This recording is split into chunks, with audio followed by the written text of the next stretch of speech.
Hey yo, what's good? Welcome to The Gist. With me, Jared. Weapons was very creepy, eerie, and pretty entertaining. This movie isn't really a horror film. Rather, it's more so a suspenseful mystery. There's only about 3 jump scares and a few graphic and gory sequences. Demons and the paranormal genre of horror films are an immediate no-go for me. Thankfully, Weapons isn't in that vein. The premise of the film is about a relatively small town, where 17 kids from the same classroom disappear at the same time of night. Obviously, the parents become distraught because the teacher and one other child are the only ones who didn't go missing. Weapons did really well at setting the ominous and eerie tone. The cinematography and slow-moving shots are very good at establishing tension. The children's disappearance is also brought up early, helping in setting the tone for the rest of the movie. It is a bit exposition heavy at the beginning, but I thought the narration was fine and fairly effective at setting the creepy milieu of the film. The performances in this movie were quite good.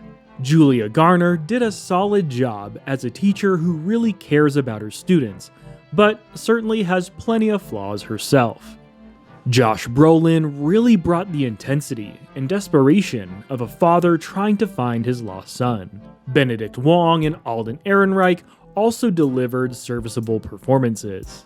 And I was pretty surprised with the child actor Carrie Christopher. He had a few scenes where the line delivery and expressions were impressive. Now, I will say the pacing of Weapons is pretty slow. The story is developed and fleshed out through the perspectives of several characters, going through relatively the same or similar enough events in the same span of a few months. Despite the slow burn, I liked how this story was built out. There were times where I found myself wondering why we were seeing events through a given character's point of view. But by the end, it did tie all of those pieces together. Surprisingly enough, there were more moments of levity and comedy than I was initially anticipating.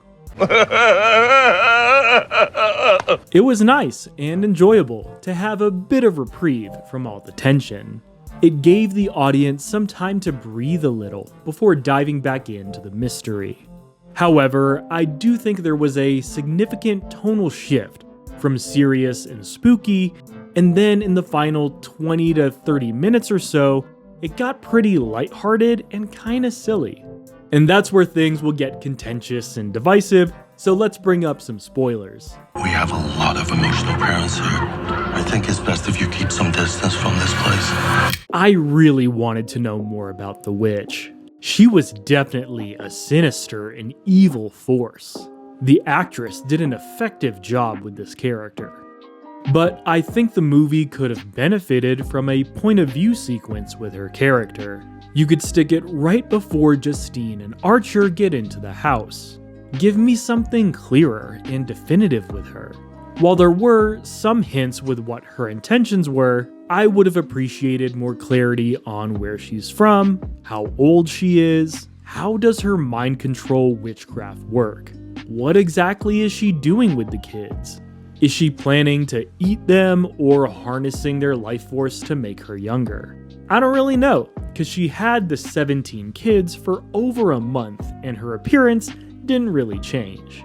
Some lines of dialogue seem to indicate that she's over 100 years old, like referring to tuberculosis as consumption.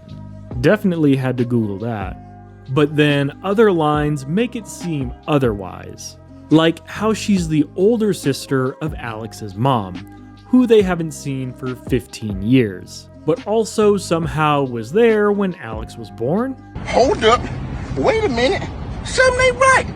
Again, not sure if the movie wanted me to believe she was the actual aunt of Alex, or if the witch was just pretending to be Alex's aunt. There's a line at the end of the movie saying that Alex went on to live with another aunt. And so, after hearing other reviews on the film, I began to wonder if she's an actual relative too. For my taste, I would have preferred a more definitive and clear depiction of the witch character. Some people like that the witch's character was also shrouded in mystery, but I'm not one of those people. Obviously, you could argue that the up to interpretation element of her character is purposeful. And while I could be convinced of that, I'm not convinced that the ambiguity of her character leads to an effective ending, regardless of how definitive it is. I'm reminded of The Thing, where MacReady and Childs meet.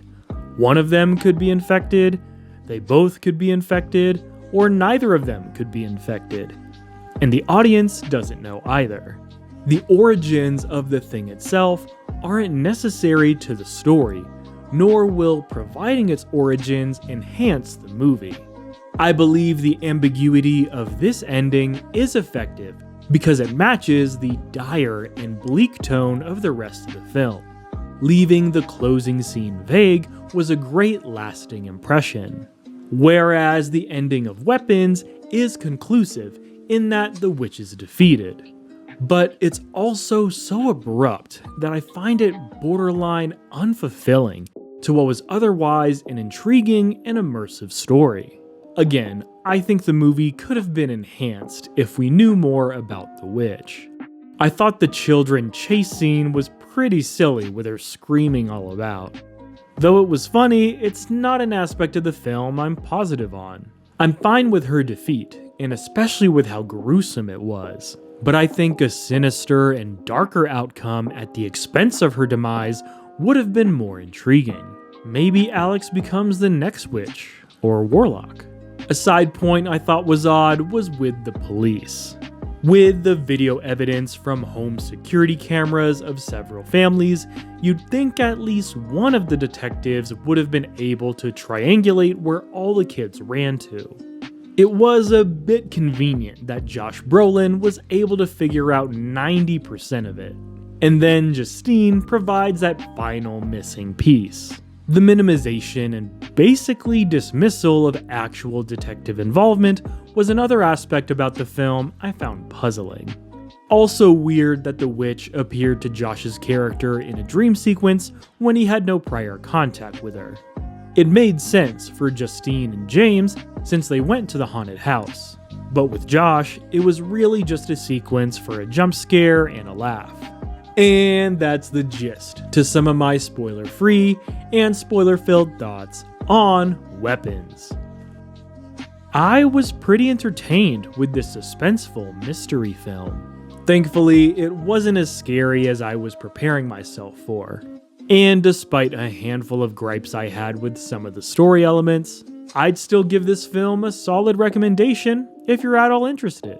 What did you think of Weapons? Hit me up, let me know your thoughts in the comments down below. I'll catch you next time on The Gist.